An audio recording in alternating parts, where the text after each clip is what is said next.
ऐसे ही बंधु आचार्य महाराज द्वारा रचित यह समता का पाठ, सामायिक पाठ, जो जन जन के जीवन का कल्याण करने वाला है, जो एक इंद्री से लेकर पंच इंद्री जीव की पहचान कराने वाला है। तो कल हमने मंगलाचरण किया था। सबसे पहले मंगलाचरण क्यों किया जाता है कि हे भगवान मेरे जीवन में मंगल ही मंगल हो, हे भगवान मेरे पापों का क्षय हो। पापों को दूर करने के लिए और सुखों की प्राप्ति के लिए हम मंगलाचरण करते हैं। एक इंद्री से लेकर के पंच इंद्री किसी भी जीव से पूछा जाए कि हे जीव तुम क्या चाहते हो, तो वह क्या कहेगा? बोलो, सुख चाहते हैं। यहाँ से आवाज़ नहीं आए तो ऐसे बैठे, क्या चाहते हो? सुख चाहते। तो एक इंद्री हो चाहे पंच इंद्री जीव हो बंधु, सभी जीव सुख चाहते हैं। भले ही हम काम दुख के कर रहे हैं, बीज हम दुख के बो रहे हैं, दुख के बीज ही हम अपनी खेत में डाल रहे हैं, लेकिन हम चाहते क्या हैं कि मुझे सुख की प्राप्ति हो। कभी चिंतन करना, जो तुम अपने खेत में डालोगे वही तो मिलेगा ना। अगर आपने गेहूं बोया है तो गेहूं ही तो मिलेगा, चावल मिलने वाला तो नहीं है। अगर चावल बोया है तो चावल मिलेगी, तुमको चना मिलने वाला नहीं है। इसलिए तुमने जो बोगे वही तो मिलेगा, लेकिन नहीं, कार्य तो हम दुख के करते हैं और सुख की खोज करते हैं कि मुझे सुख की प्राप्ति हो जाए। बंधुओं, इसलिए अपने जीवन में सुख कब होगा, कैसे होगा, कैसे हमें अपने जीवन को बनाना है, तो यहाँ पर सामायिक पाठ के माध्यम से आपके पास वह समता के मोती पुस्तक, जिसमें एक एक काव्य के ऊपर प्रवचन भी लिखा है। अब जरूरी नहीं है कि वो प्रवचन लिखा तो हम वही प्रवचन करेंगे, अपना अपना चिंतन है। नहीं तो मिलाने लगो, प्रवचन मिलाने लग जाओ कि गुरु माँ का प्रवचन ये तो दूसरा बोल रहे हैं। वो जब जिसकी वाणी, जब जैसा चिंतन है, लेकिन है वही चिंतन, चाहे 19-20 हो सकता है, कहना अपनी अपनी बात को कहने का तरीका होता है। तो ये तो सन 2007 की थी, 2007 में इसका 6 में ही तैयार हो गई थी। केकड़ी में इसका कहीं क्लास लगी थी, तभी यह तैयार पुस्तक हो चुकी थी। तो इसको आपको इसलिए दी गई है, इसमें एक एक काव्य जैसे ही पढ़ाया जाएगा उसका अर्थ सहित शब्द अर्थ और अर्थ है, इसके बाद प्रवचन हमारा सुनना, इसको घर में पढ़ना, ठीक है ना। तो चलती हैं, पुनः पहले काव्य को देखेंगे। सत्वेषु मैत्रीम गुणेषु प्रमोदम क्लिष्टेषु जीवेषु कृपा परत्वम माध्यस्थ भावम विपरीत वृत्तौ सदा ममात्मा विदधातु देवः। सत्येषु मैत्रीं गुणेषु प्रमोदं क्लिष्टेषु जीवेषु कृपा परत्वं माध्यस्थे भावं विपरीते वृत्तौ सदा ममात्मा विदधातु देव। यहाँ कह रहे हैं आचार्य महाराज कह रहे हैं, हिंदी का भी देखेंगे, एक बार हिंदी का पढ़ेंगे, फिर इसके बाद में हम अर्थ करेंगे। नीति देवी मेरी आत्मा धारण करे, इसने में को मैत्री करे सब प्राणियों से, गुणी जनों से प्रेम को उन्हें पर दया करती रहे, जो दुख ग्राहित हैं उनसे उदासी सी रहे, जो धर्म से इस अर्थ से, इस काव्य से, इस छंद से ही आपको पूरा अर्थ समझ में आ गया होगा। यहाँ पर आचार्य महाराज कह रहे हैं, देव हे देव, मम आत्मा, मेरी आत्मा, सदा मने हमेशा, सत्वेषु मैत्रीम गुणसु प्रमोदम, यानी संपूर्ण प्राणियों में मैत्री भाव, गुणसु यानी गुणी जनों पर, प्रमोदम प्रमोद भाव, क्लिष्टेषु जीवेषु दुखी जीवों पर, कृपा परत्वम यानी दया भाव को, और विपरीत वृत्तौ और विपरीत वृत्ति वाले व्यक्तियों पर, माध्यस्थ भावम मध्यस्थ भाव को, विदधातु यानी धारण करें। कह रहे हैं कि नित्य देव मेरी आत्मा, हे भगवान मेरी आत्मा धारण करे इस नेम को, कौन से, कि मैत्री करे सब प्राणियों से, गुणी जनों से प्रेम को, कि मैत्री करे किसको, अपने पड़ोसी वश से, अपने रिश्तेदारों वश से, अपने मोहल्ला वालों से, किससे, सभी से मैत्री करे सब प्राणियों से।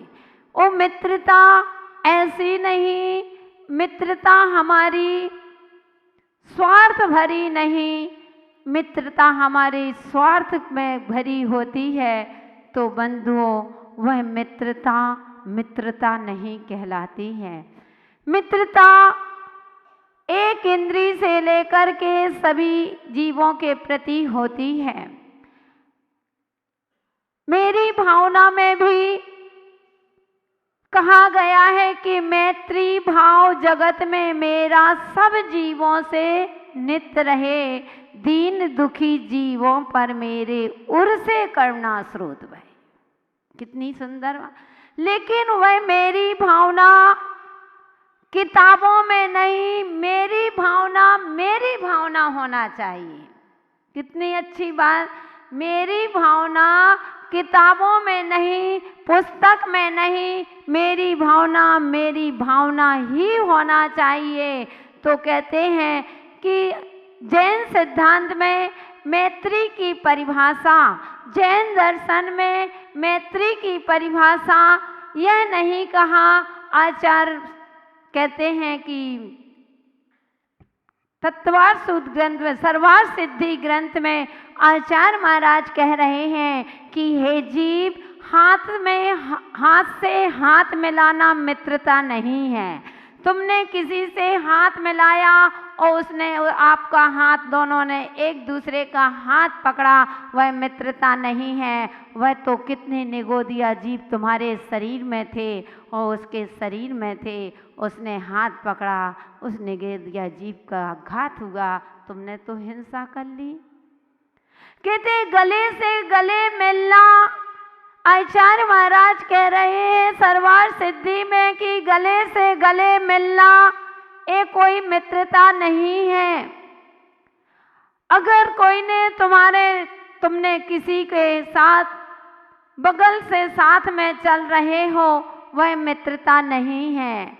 अगर कोई एक साथ एक थाली में बैठ कर के भोजन कर रहे हो, हे जीव, वह मित्रता नहीं है। कहते हैं एक दूसरे को जूठा पानी पी रहे हो, इसको मित्रता नहीं कहते हैं, ये तो स्वार्थ भरी मित्रता है। यह मित्रता नहीं।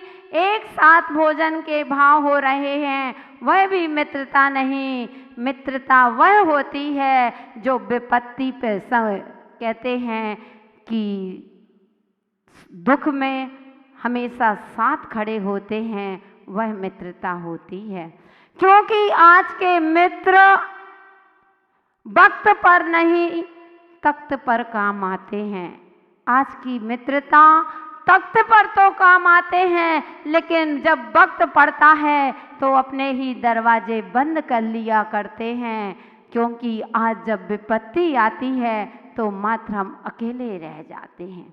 हमारी मित्रता, आचार्य महाराज कह रहे हैं कि उस दाल की जब महिलाएं दाल पकाती हैं अथवा चावल पकाती हैं, बटलोई कहते हैं उसको, पहले के समय में, आज तो कुकर का ज़माना है, तो बटलोई होती है, उसमें नीचे एक पेंदी लगी रहती है, पेंदी तो बोलते हो ना, उसमें नीचे एक बटलोई में पेंदी नीचे लगी रहती है, और जब उस आग में रखा जाता है तो उसके ऊपर एक ढक्कन भी ढकते हो ना, तो ढक्कन ढकते हो तो स्वार्थी जैसे ही कहते हैं वह बटलोई में वह दाल पकती है और जैसे उबाल आती है तो वह ढक्कन सबसे पहले जाकर के दूर गिर जाता है, गिरता है सबसे पहले, उबाल आने पर वह ढक्कन सबसे पहले जाकर के अलग गिर जाता है।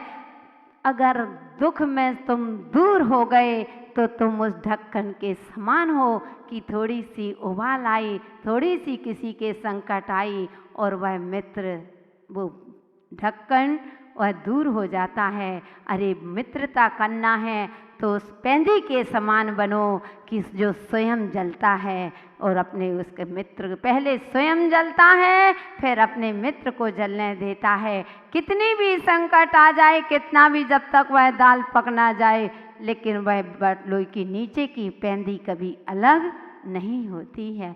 मित्रता हमारी उस पक्षी के समान होना चाहिए जिस प्रकार से एक जंगल में आग लग जाती है और आग लगने के बाद देखा सारे जंगलों में, पूरे जंगल में आग लग गई, सारे वृक्ष जल गए हैं, और वृक्ष जलने के बाद एक वृक्ष में जिस पर पक्षी बैठा था, और पक्षी के बैठने के बाद अब उसमें धीरे धीरे वृक्ष में आग पकड़ ली। तो बंधुओं, वह वृक्ष था, वह वृक्ष पक्षी से कहता है कि आग लगी इस पेड़ पर, जलने लागे पात, और हे पक्षी तुम क्यों नहीं उड़ते पंख तुम्हारे साथ। कि आग लगी इस पेड़ पर और जलने लगे पात, पत्ते में भी आग लग गई है, हे पक्षी तुम क्यों नहीं उड़ते हो, तुम्हारे पास तो पंख हैं, तुम उड़ जाओ। तो वह पक्षी कहता है वृक्ष से कि फल खाए इस पेड़ के, ओ गंदे कीने पात, ओ धर्म हमारो यही है जले इसी के साथ। कि यही हमारी मित्रता है कि हमने इस पेड़ के फल भी खाए हैं, इसके पत्तों को भी गंदा किया है, और अगर तुम जलो हम उड़ चलें। जीना कितने साल, कितने साल जीना है, लेकिन ये मित्रता नहीं होती है कि तुम जलो और हम स्वार्थी कि हम उड़ जाएं। हमारा भी धर्म बनता है कि जब फल खाए हैं तो हम इसी के साथ जलेंगे, हम उड़ेंगे नहीं। बंधु, ये मित्रता होती है।